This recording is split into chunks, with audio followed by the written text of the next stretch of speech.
அரவிந்த் சாமி மாதிரி தெரியணுன்றதுக்காக இந்த கோட்லாம் வாடகைக்கு எடுத்து போட்டு வந்திருக்கோம். அதுக்கான நேரம் வந்துருச்சு. போகன் படம் எப்படி இருக்கு அப்படின்றது தான் இன்னைக்கு நம்ம பார்க்க போறோம்.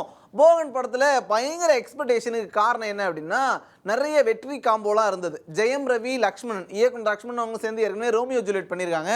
ஸோ அப்படி இருக்கும்போது இந்த காம்பினேஷன் எப்படி ஒர்க் ஆயிருக்கு அப்படின்னு பார்க்கறதுக்காகவும், அரவிந்த் சாமி உள்ள வந்துட்டாருன்னா தனி ஒருவன் மாதிரி இருக்குமோ அப்படின்னு பார்க்கறதுக்காகவும் ஏகப்பட்ட பேர் வெயிட் பண்ணிட்டு இருந்தாங்க. ஜெயம் ரவிக்காக ஒரு 40% பேர் போகிறாங்க அப்படின்னா, அரவிந்த் சாமிக்காக 40% பேர் படத்துக்குள்ளே வர அளவுக்கு அரவிந்த் சாமி அவ்வளோ பெரிய கூட்டத்தை வசீகரித்து வச்சிருக்காரு அப்படின்றது படத்துக்கு போகும்போது தெரியுது. ஹன்சிகாவுக்குலாம் 20% தான் அப்படின்ற மாதிரி ஆயிடுச்சு. படத்துக்கு கதைன்னு ஒன்று இருக்கணும்ல, அதான் சொல்ல போகிறேன். எந்த ஸ்பாய்லரும் இல்லாமல் ஷார்ட்டாக சொல்லிடுறேன். கதை என்ன அப்படின்னா, ஓப்பன் பண்ணும்போதே சொல்லிடுறாங்க, அத்தனைக்கும் ஆசைப்படக்கூடிய போகன் தான் அரவிந்த் சாமி. ராஜ வம்சத்தில் பிறந்திருந்தாலும் எல்லாத்தையும் கவர்மெண்ட் அடித்து பிடிங்கிட்டு விட்டதுனால, இருந்தாலும் அவருடைய ராஜ வாழ்க்கையை கண்டினியூ பண்ணிக்கிட்டு இருக்காரு. அது எப்படி அப்படின்றத பின்னாடி சொல்கிறாங்க.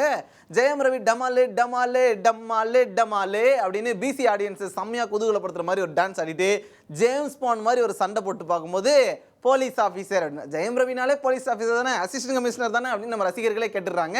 அந்த மாதிரி ஒரு நச்சு போலீஸ் ஆஃபீஸராக வராரு. அப்படி இருக்கும்போது ஒரு கட்டத்தில் அரவிந்த் சாமியால் ஜெயம் ரவியே பாதிக்கப்படுறாரு. அவங்க அப்பா ஒரு வழக்கில் மாட்டும் போது அதுக்கு அரவிந்த் சாமி தான் காரணம் அப்படின்னு கண்டுபிடிச்சு போகும்போது தான் ஒரு ட்விஸ்ட்.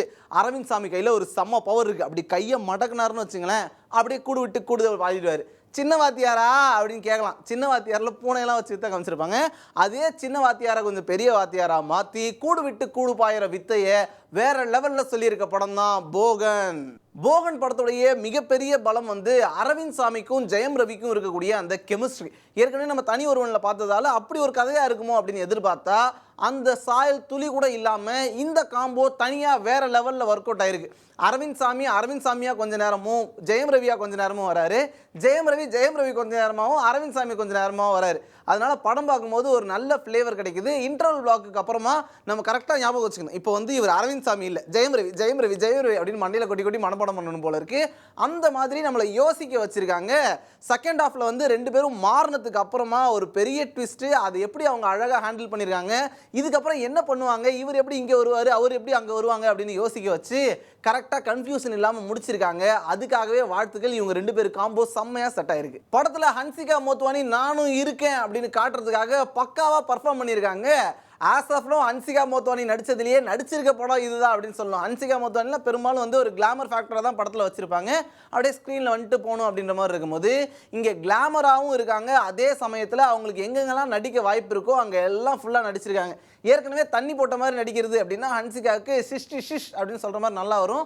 அந்த மாதிரி ஒரு பர்ஃபார்மன்ஸை கொடுத்து ரசிக்க வச்சிருக்காங்க. ஹன்சிகா வர எல்லா இடங்களுமே வந்து கவனிக்கப்படுற மாதிரி இருக்குது. அதுக்காக ஹன்சிகாவுக்கு வாழ்த்துக்கள். இதுக்கப்புறமா படமே இல்லை அப்படின்னு நினச்சிட்டு இருக்கக்கூடிய ஹன்சிகாவுக்கு போகனுக்கு அப்புறமா எக்கச்சக்கமான படங்கள் குவியும். அதனால ஹன்சிகா இன்னும் கொஞ்சம் தெளிவாக கதைகளை தேர்வு செஞ்சு இதே மாதிரி பர்ஃபார்ம் பண்ணாங்கன்னு வச்சுங்களேன், இன்னும் கொஞ்ச நாள் தமிழ் சினிமாவில் நிலைச்சிருக்கலாம். போகன் திரைப்படத்துடைய மிகப்பெரிய பலமே இந்த படத்தில் இருக்கக்கூடிய கதாபாத்திரங்கள் தான். ரொம்ப கம்மியான கதாபாத்திரங்கள் தான் படத்துக்காக தேர்வு செஞ்சிருக்காங்க.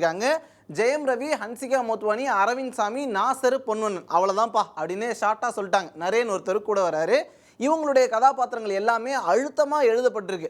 பைரவா படம் பார்த்தீங்க அப்படின்னா அதில் எக்கச்சக்கமான கேரக்டர்ஸ் இருப்பாங்க. அந்த கேரக்டர்லாம் யூஸ் பண்ணவே இல்லையே அப்படின்ற மாதிரி வருத்தம் இருக்கும். ஆனால் இங்கே கொடுக்கப்பட்டிருக்க கேரக்டர் எல்லாமே வந்து கனக்கச்சிதமாக ஸ்கெட்ச் பண்ணப்பட்டு இவங்க இப்படி தான் இருப்பாங்க, இவங்க இப்படி தான் பண்ணுவாங்க அப்படின்னு ஒவ்வொரு கதாபாத்திரமும் மனசில் பதிகிற மாதிரி பண்ணியிருக்காரு. அதுக்காகவே லக்ஷ்மணனுக்கு இந்த படத்துக்கு வாழ்த்துக்கள். ஒரு படத்தோட ரசிகர்களை ஒன்றி பார்க்க வைக்கிறதுக்கு முக்கிய காரணம் இசை. அதிலும் குறிப்பாக பின்னணி இசை எப்படி இருக்கோ அதை பொறுத்து தான் படத்துடைய ஸ்க்ரீன் பிளேவே வந்து ரசிகர்கள் மனசில் ஒட்டும்.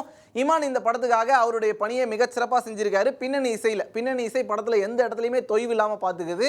அதே பாட்டுன்னு வரும்போது அந்த டமாலுக்கு வந்து ஆடக்கூடிய ரசிகர்கள் அடுத்தடுத்த பாட்டு வரும்போது ரசிக்கிறாங்க.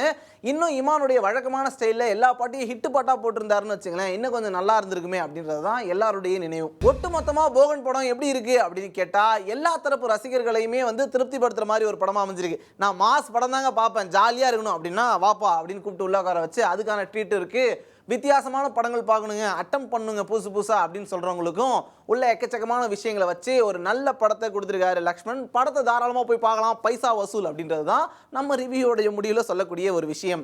மார்க்லாம் நம்ம என்றைக்குமே போட மாட்டோம். படம் பார்க்கணுன்னு போகிறவங்க ஜாலியாக இருக்குன்னு போகிறாங்க. அதில் என்ன மார்க், போய் ஜாலியாக பார்க்கலாம்.